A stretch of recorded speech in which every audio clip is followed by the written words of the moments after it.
মানুষে মনে করে মোল্লারা কি জানে। আমরা বলতে চাই সনদের সার্টিফিকেট দিয়ে দিল, পারবে কিছু? আমরা চ্যালেঞ্জ করলাম, আমরা যা জানি কিয়ামতের আগে আপনারা ইউনিভার্সিটি কইটা জবাব দিতে পারবেন না। দুইটা প্রশ্ন করি, জানাই দিয়েন ঢাকা বিশ্ববিদ্যালয় পর্যন্ত। 1 নম্বর, মুরগি আগে না ডিম আগে? আদম আলাইহিস সালাম কারো কাছে পড়েন নাই, কিন্তু তিনি 7 লক্ষ ভাষা জানতেন। আরো আসতে বললেন মহিলা, কয় লক্ষ ভাষা? ইউসুফ আলাইহিস সালাম জীবনে কারো কাছে পড়েন নাই, জেল থেকে বের করে এনেছেন বা সারাইয়ান, 70টা ভাষা জানতো।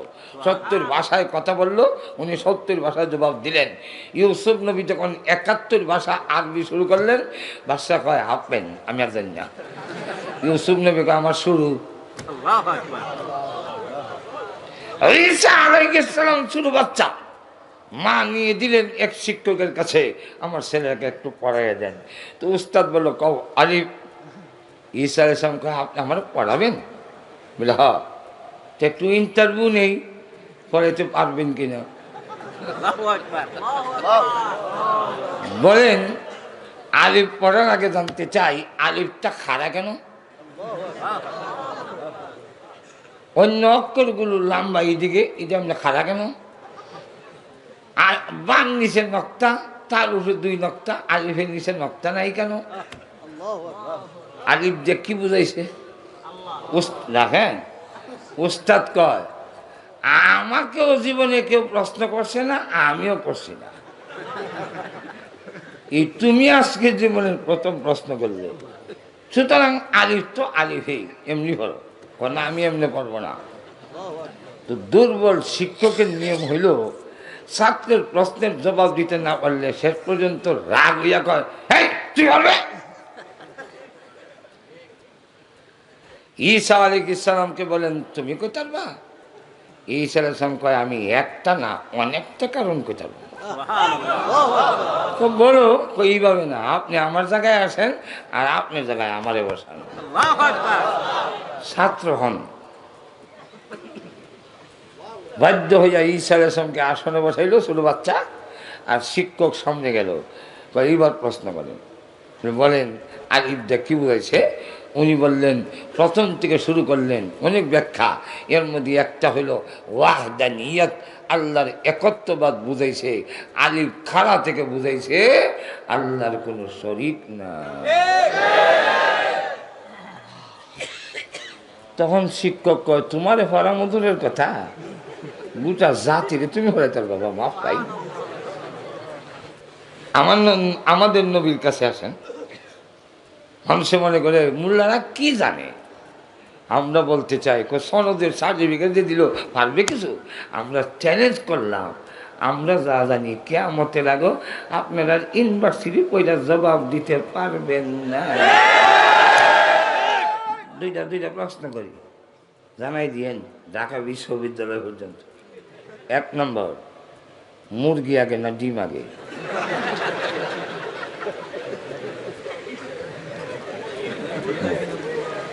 ঘুমাই গেছেন? অসুবিধা হইতেছে? মুরগি আগে না ডিম আগে? তাহলে মুরগি আইসে করছি গা, তাহলে কোনটা আগে? ডিম আগে। ডিম আইসে করছি গা।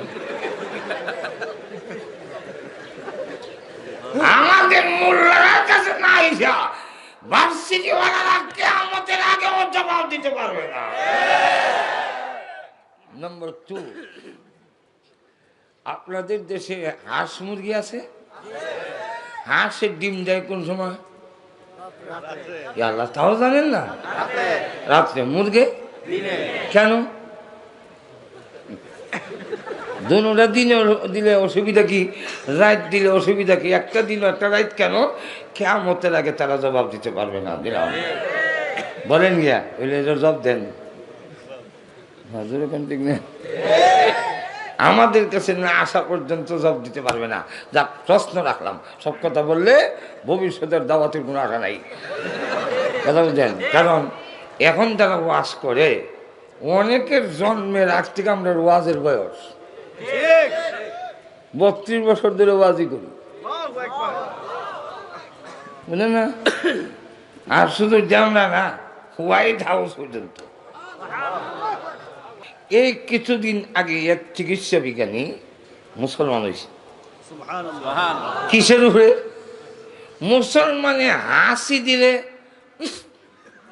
আলহামদুলিল্লাহ কয়নি, এত জোরে কন, জোরে কইবেন আলহামদুলিল্লাহ। আর যে শুনবো তার উপরে ওয়াজিব জোরে কইতে হইব ইয়ারহামুকাল্লাহ, ইয়ারহামুকাল্লাহ। তুই এক চিকিৎসা বিজ্ঞানী ইদার উপরে রিসার্চ করলো, মুসলমানে আলহামদু কই গেল। এই তোমরা ইয়াসি দিলা তো নাউজুবিল্লাহ কইটা, এই আলহামদুলিল্লাহ কেন? ও আমাদের নবী শিক্ষা দিছে, নবী তাই নাকি? বলে হ্যাঁ। এখন চিকিৎসা শাস্ত্রে গিয়ে পরীক্ষা করে দেখে, গবেষণা করে যে একটা হাসির সাথে 3000 ব্যাকটেরিয়া শরীরের জীবাণু বের হয়ে যায়। ওই চিকিৎসা বিজ্ঞানী কয় কি মেহার বিজ্ঞানী, রসুল দিয়ে থেকে বড় বিজ্ঞানী।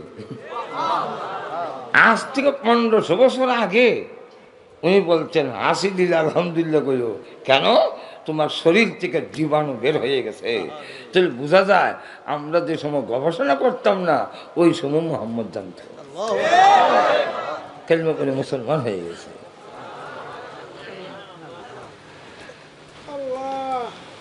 আকাশের চন্দ্রের দিকে কি কোনোদিন তাকাইছেন? আর তো জোরে বলে, চন্দ্রের মধ্যে গাছের মতো একটা কিছু দেখা যায় কি?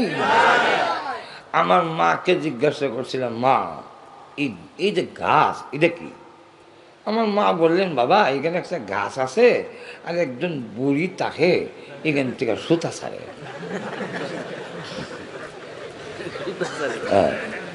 পরে আমি মনে করলাম মা আমাকে বুঝাবার জন্য এটা বলছেন, কিন্তু আসলে না। পরে একটা গিয়া দেখি এক বইয়ের মধ্যে একটা গল্প আছে, চাঁদের বুড়ি। হ্যাঁ, কের বুড়ি? চাঁদের বুড়ি। বিজ্ঞানের গ্রন্থ হইলে দেখলাম এটা পৃথিবীর ছায়া। ওই যে গাছের মধ্যে দেখা যায়, এটা নাকি পৃথিবীর ছায়া। পৃথিবীর ছায়া পড়তো আর জায়গা হয়েছে না, ছান্দকে পড়ছে। আপনি আমার নবীকে প্রশ্ন করেন, ইয়া রাসূলুল্লাহ, ইয়া হাবিবাল্লাহ, ওগো আল্লাহর নবী, ওই যে চন্দ্রের মধ্যে দাগ দেখা যায়, এই দাগটা কি? আল্লাহর নবী বলেন, সাহাবীরা রে, এটা হলো মহান আল্লাহ রাব্বুল আলামিনের কুদরতের আলামত। আর তো জোরে বলে। সাহাবীরা বলেন, হুজুর আল্লাহর কুদরতের আলামত বলতে কি, আর একটু ব্যাখ্যা দিয়ে বলেন। আল্লাহর নবী বলেন, সাহাবীরা রে, সূর্য যেইভাবে লাইট জ্বলে, চন্দ্রটাও এইভাবে রাত্রে জ্বলত।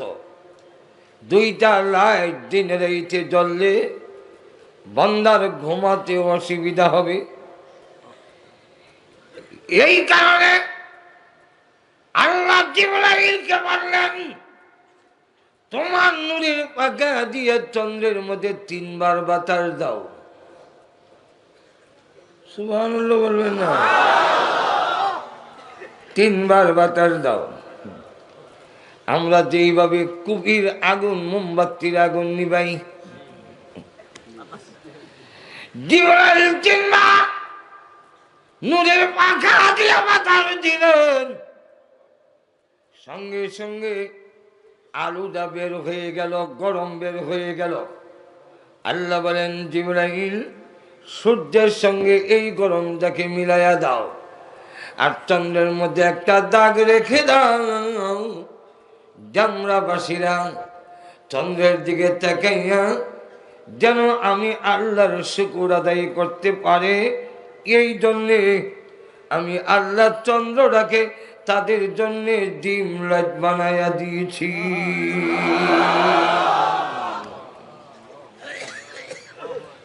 যদি না দিতাম ঘুম হইত না। এখন ঠিক না? নবীর জ্ঞান, দুনিয়ার মানুষের জ্ঞান যেখানে শেষ, নবীর জ্ঞান এখান থেকে শুরু।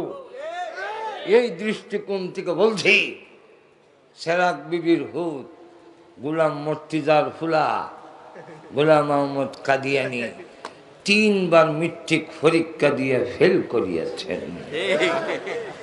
এখন ঠিক কিনা? আরো জোরে বলেন। সুতরাং এই লোক নবী হতে তাই আমরা দাবি জানাইতে চাই, সামনে আমাদের একটা হাতিয়ার আছে, যেরকম ঠিক কিনা? ইলেকশন আসতেছে, যেরকম ঠিক না? শুধু খালি কৌমির সনদ স্বীকৃতি দিচ্ছেন, 1000 বার সালাম, 1000 শুক্রিয়া, যেরকম ঠিক কিনা? দিছেন, বালা বালাকাম করছেন, থ্যাংক ইউ। একবার ডাবল না, একবারে 100 বার থ্যাংকস, যেরকম ঠিক না? কিন্তু আরেকটা আইন আমাদের প্রাণের দাবি, যেরকম ঠিক কিনা? এদেশে 92% জন মুসলমান, এই দেশে যে দেশের আল্লাহু আকবারের আওয়াজে সকাল সন্ধ্যা, এই দেশে জমিনে থেকে নবীকে গালি দিবে, নবীকে নিয়ে কুৎসরচনা করবে, ব্যঙ্গ করবে, আল্লাহকে নিয়ে ব্যঙ্গ করবে, তা বরদাস্ত করা হবে না।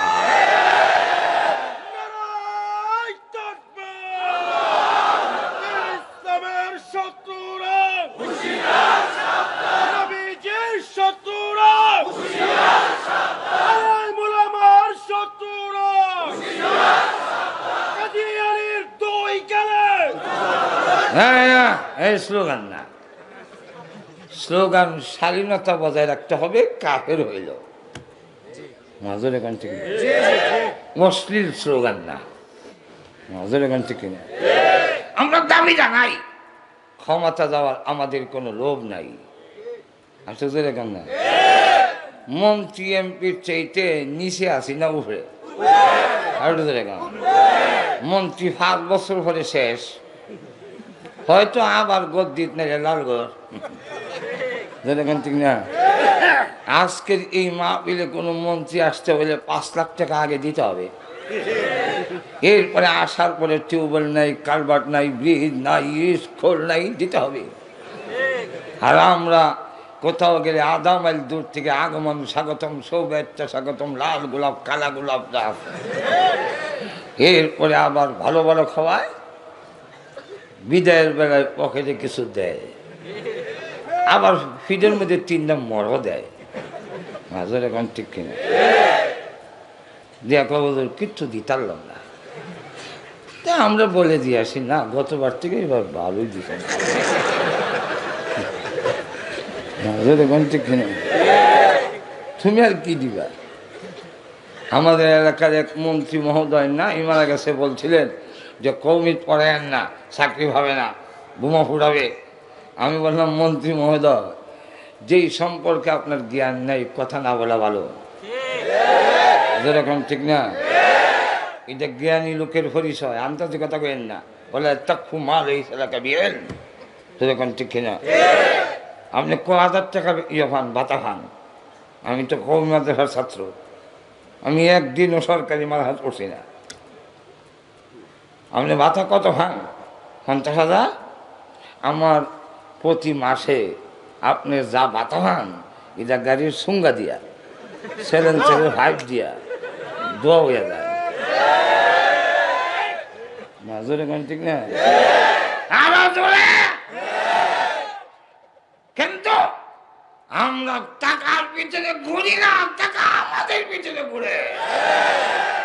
আজ পর্যন্ত কোন জায়গায় যাতায়াত ভাড়া নেই না। কেন? যাতায়াত ভাড়া যাইবার, তোমার মাহফিলে যাইবার আগে মরলে টাকা দিয়ে দিব গে, তোমার টাকা তুমি লেবই তাও, মাজর এখন ঠিক না? অনেক মাহফিলের টাকা পাম, মানে ওরা বাইরে হইতে হইতে আমি আই পড়ছি, কারণ কমিটি আইব, টাকা দিবে, আমি কি টাকার গোলাম নাকি যে আমি টাকা মাজর এখন ঠিক কিনা?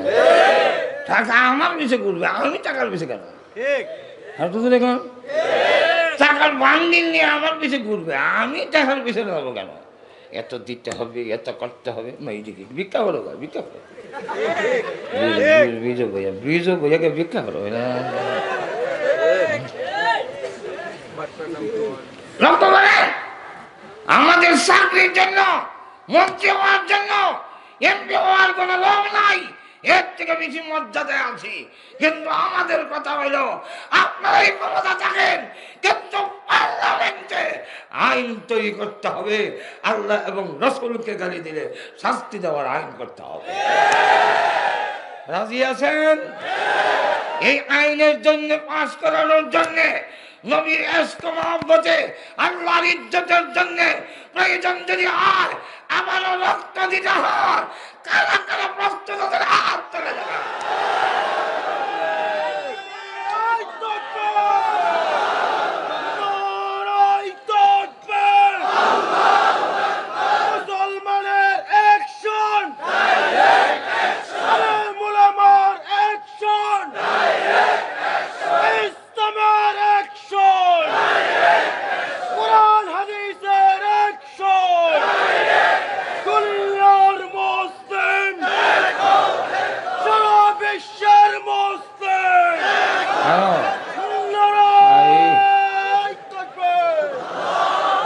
বেশি লম্বা জায়গা মাঝে মাঝে তকবির দিতে হয়, নাহলে শরীরে সেত উঠে না। যেরকম ঠিক না, মাঝে মাঝে আল্লাহু আকবারের ধ্বনি উচ্চারিত হবে। মুসলমানের জমিন বাংলাদেশ নামের ভূখণ্ড, এটা মুসলমানের দেশ। এখানে আল্লাহর নাম উচ্চারিত হবেই। আরো জোরে কান। তবে বেশি লম্বা যখন না হয় সমকম, আলোচনা অনেক বেশি। তাই এখন লক্ষ্য করেন, আল্লাহ নবী বলেন, মনে আছে না আপনারা, আমার আগে যত নবী এসেছেন, আমার পরে কোনো নবী নাই, নবী নাই। কেন? নবী বই তো বই, আসন তো খালি নাই। নবুয়তের আসন, আসন খালি নাই। চেয়ারম্যান, ম্যান বিদায় হয়, চেয়ার তো থাকে। এটাতে আরেকজন বইলই চেয়ারম্যান। প্রেসিডেন্ট বিদায় হয়ে যায়, চেয়ার তো থাকে। এখানে আরেকজন এসে বললই আই এম প্রেসিডেন্ট। তো এখন ঠিক কিনা? এক নবী বিদায় হইলে এই নবুয়তের আসন খালি হয়, আরেক নবী এসে বসে, অতীতে বসছে। কিন্তু আমাদের নবীর পরে আর কোন নবী বসার সিটটা খালি নাই। এই যে একটা এক্সাম্পল দিয়ে শেষ করে দিতে চাই। অসুবিধা হইব? অসুবিধা হচ্ছে? আপনার সায়েদাবাদ থেকে মাঝে মাঝে ওই সিলেটের দিকে বা কুমিল্লার দিকে সিলাঙ্গিতে যাবেন, 11টার সময় গাড়ি ছাড়ার কথা, প্যাসেঞ্জার কিছু উঠছে, কিছু উঠে নাই, টাইম হয়ে গেছে। তো দেখবেন ড্রাইভার গাড়ি স্টার্ট দিয়া একবার আগবায়, একবার হিসে যায়। আপনি টাইম হয়ে গেছে, টাইম হয়েছে, প্যাসেঞ্জার হয়েছে না, 15 মিনিট দেরি হবে। আপনি ভাবলেন 15 মিনিট যখন দেরি হবে, তো নিচ থেকে একটা সার ফান খাইয়াই, যেরকম ঠিক না। কিন্তু আপনি যদি পান খাওয়ার জন্য সিটটা ছেড়ে দিয়ে নেমে যান, এখানে আরেকজন এসে বসার সম্ভাবনা আসেনি না? নাই। তখন করে কি, 2টা গাঠি আসিল ব্যাগ, এই 2 গাঠি সিটে চলে যায়। এখন সিটটার দিকে চাইলে লোক আছে, মানুষ আছে, মানুষ আছে, বুঝতে পারেন, মানুষ আছে না, কিন্তু খালি আছে। কেন? মাঝে এরকম ঠিক না, ব্যাগ আছে, মানুষ নাই, এতে বোঝা যায় সিটটা। আল্লাহ নবী বলেন, تركت فيكم أمرين لن تضلوا ما تمسكتم بهما كتاب الله وسنة رسولي وسنة نبي وسنتي আল্লাহর রাসূল বলেন আমি চলে যাই আমার জায়গায় দুইটা জিনিস রেখে যাই একটা ব্যাগ হলো আল্লাহর কিতাব আর একটা ব্যাগ হলো আমার সুন্নত আমার হাদিস এই সিটটা রেখে যাই সুতরাং আমাদের নবী নাই কিন্তু নবুয়তের সিট খালি নাই আর এখন আমাদের মধ্যে কিছু লোক আছে ঘাট তারা আমাদের দেশের ব্রাহ্মণবাড়ির ভাষায় কয় গাওলা মজুর এখন কি কয় এই গাওলারা করে কি এরকম দেখলে ব্যাগ নিচে থইয়া হেবে যায় আপনি যদি এসে বলেন সিটটা তো আমার কই আপনার নাম তো লেখা নাই কিনে তখন আপনি বলবেন ভাই এই যে ব্যাগ তো গেছিলাম না তখন কর আপনি দেবেন গা ব্যাগ তুই দেবেন সিট কিতে কিনে দিয়েছেন হ্যাঁ এমন ঘাট তারা গাওরা আছে না আর একটু জোরে কন আরো জোরে তাই গাছটিটা ব্যাগ সিটা তো আর যাইনি আমি দেখে কারের দায়িত্বটা দেওয়া যায় না এদিকে এগুলো এর দিলে তো সেরা সুরাই কয় আমার ব্যাগ লিয়ে দেব তো ডান পাশে একটা লোক দেখে হ্যাঁ তো এই হুজুর হইলে ঠিক আছে হুজুর আমার আমার আমার ব্যাগটার দিকে একটু একটু ধরে এখন আরো ধরে আল্লাহর রাসূলও বলেন পৃথিবীর থেকে চলে যায় হে আমার উম্মতেরা গোলাম মোহাম্মদ নামে ঘাট তারা দেওয়ানবাগের নামে ঘাট তারা আক্রোশের নামে ঘাট তারা কুতুববাগের নামে ঘাট তারা মাইজমান্দারের নামে ঘাট তারা নতুন আরেক ঘাট তারা সাদের নামের ঘাট তারা যদি আসন দখল করতে চায় হে ওলামাই কেরাম দায়িত্ব দিয়ে গেলাম তোমরা আমার ব্যাগের দিকে খেয়াল রাখবা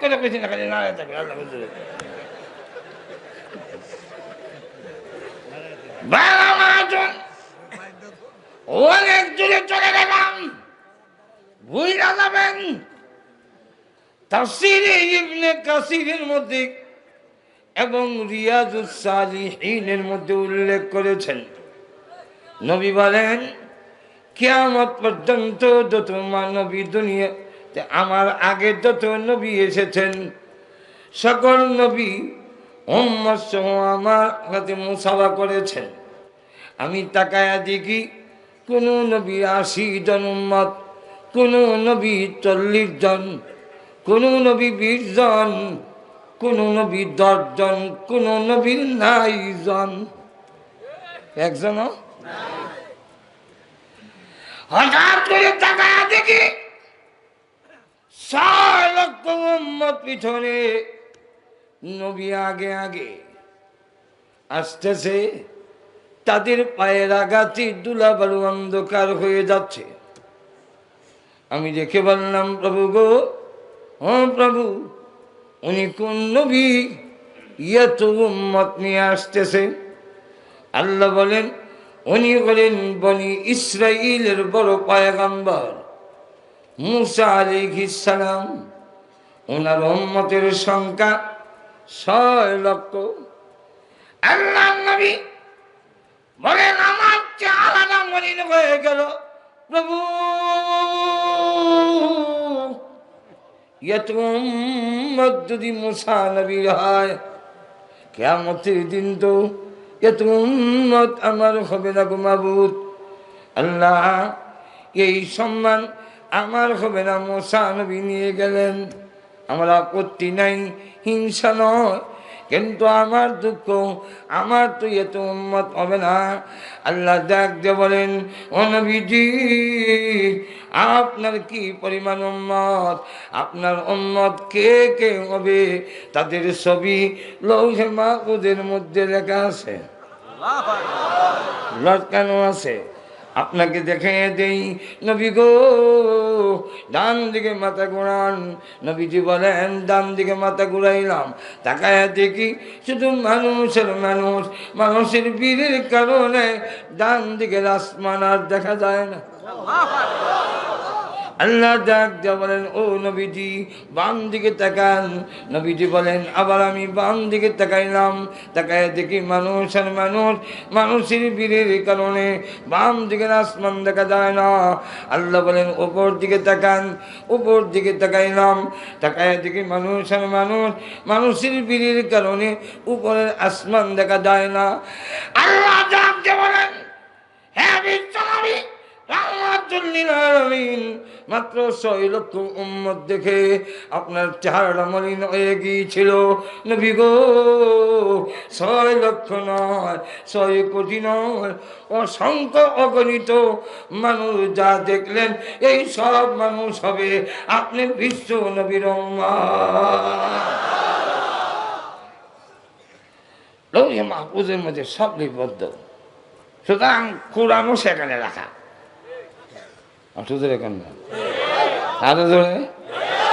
কোরআন 3 জায়গায় রাখা, মানুষের সিনায়, লৌহে মাহফুজে, কিতাবে লেখা।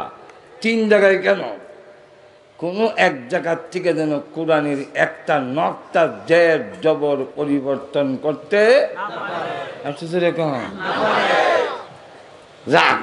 ওই লৌহে মাহফুজের মধ্যে কোরআন রাখা, যেইভাবে কোরআন সাজাইছেন, লিপিবদ্ধ যখন করছেন, যখন সাজাইলেন, তখন আল্লাহ নির্দেশ দিলেন লৌহে মাহফুজকে ফলো করে সাজাইতে হবে। আর যখন নাকি নাজিল হয়েছে তখন উল্টা পাল্টা, মানে সিরিয়াল মেনটেন করা হয় নাই। আল্লাহ পাক প্রথম নাজিল করছেন ইকরা বিসমি রাব্বিকাল্লাযী খালাক, আর সর্বশেষ নাজিল হয়েছে সূরাতুল বাকারার 281 নম্বর আয়াত। আর লৌহে মাহফুজের মধ্যে রাখা সেখানের প্রথম আয়াত আলহামদুলিল্লাহি রাব্বিল আলামিন, সর্বশেষ আয়াত মিনাল জিন্নাতি ওয়ান নাস। আল্লাহ বলেন আপনিও কিতাব লেখার সময় ওইটাকে ফলো করবেন। আর নাজিল করছি যখন যেই আয়াত, যখন যেই সূরার দরকার, এই হিসাবে। তাই নাজিলের দিক থেকে সর্বশেষ আয়াত আজকে আমার তেলাওয়াতকৃত আয়াত। এই আয়াত এত গুরুত্বপূর্ণ, ব্যক্তিগত জীবন থেকে নিয়ে রাষ্ট্রীয় জীবন পর্যন্ত, একটা পুরুষ হোক আর নারী হোক, প্রত্যেকের জীবনকে সুশৃঙ্খল করার জন্যে, প্রত্যেকের জীবনকে নিয়ন্ত্রণ করার জন্য এই একটা আয়াতই যথেষ্ট। হয়তো জোরে গান কেমনে যথেষ্ট? এই আয়াতের মধ্যে বলছেন ওয়াত্তাকু ইয়াওমান তুরজাউনা ফীহি ইলাল্লাহ, তোমরা ওই দিনটাকে ভয় করো যে এই দিন আল্লাহর কাছে ফিরে যাবে। আমি আপনাদের কাছে জানতে চাই, আমরা সকলেই আল্লাহর কাছে কি একদিন ফিরে যাব? আর তো এখন আমরা এখানে যারা আছি সবাই, আমাদের দেশের প্রধানমন্ত্রী, প্রেসিডেন্ট, আমেরিকার থাম, বার্মার ওয়াং সং সচিব, ভারতের নরেন্দ্র মোদী, আরো যেরকম সকল আল্লাহর আদালতে যেতে হবে। এই আয়াতটা যদি উপলব্ধি হয় তাহলে একজন মহিলা কোনোদিন বেপর্দা হবে না, স্বামীর অবাধ্য হবে না। যেরকম ঠিক না, ঠিক না? এই জন্যে ইনশাআল্লাহ আবার যদি দাওয়াত দেয় তাহলে ইনশাআল্লাহ ব্যাখ্যা দিয়ে মনে করে আজকে যদি সাজায় না। শোনেন শোনেন শোনেন শোনেন, আজকে প্রথম দিন। 1, 2 নম্বর হলো আমাদের শহর বন্দরে অনেকই বাসা বাড়িতে ক্ষেত লাগাই যায়, এখন ঠিক না? এই জন্যে প্রথম দিনও আবার ইনশাল্লাহ দেখবো না, ইনশাল্লাহ আগামী বছরে ইনশাল্লাহ আবার দাওয়াত দিতেছে সামনের বছরে। এখন রাজি আছেন ইনশাল্লাহ? আর আমি আর একটু সুস্থ হই, কথা বলছেন না? এখন তো কাদা মাজা সাইট নাই, কথা বলছেন না? যেরকম ঠিক না? আল্লাহ পাক তৌফিক দাও, সকলে বলি আমিন। দুরূদ শরীফ পড়ি, আল্লাহুম্মা সাল্লি আলা সাইয়্যিদিনা মাওলানা মুহাম্মদ ওয়া আলা আলিহি ওয়া সাহবিহি ওয়া বারিক ওয়া সাল্লিম। আলহামদুলিল্লাহ।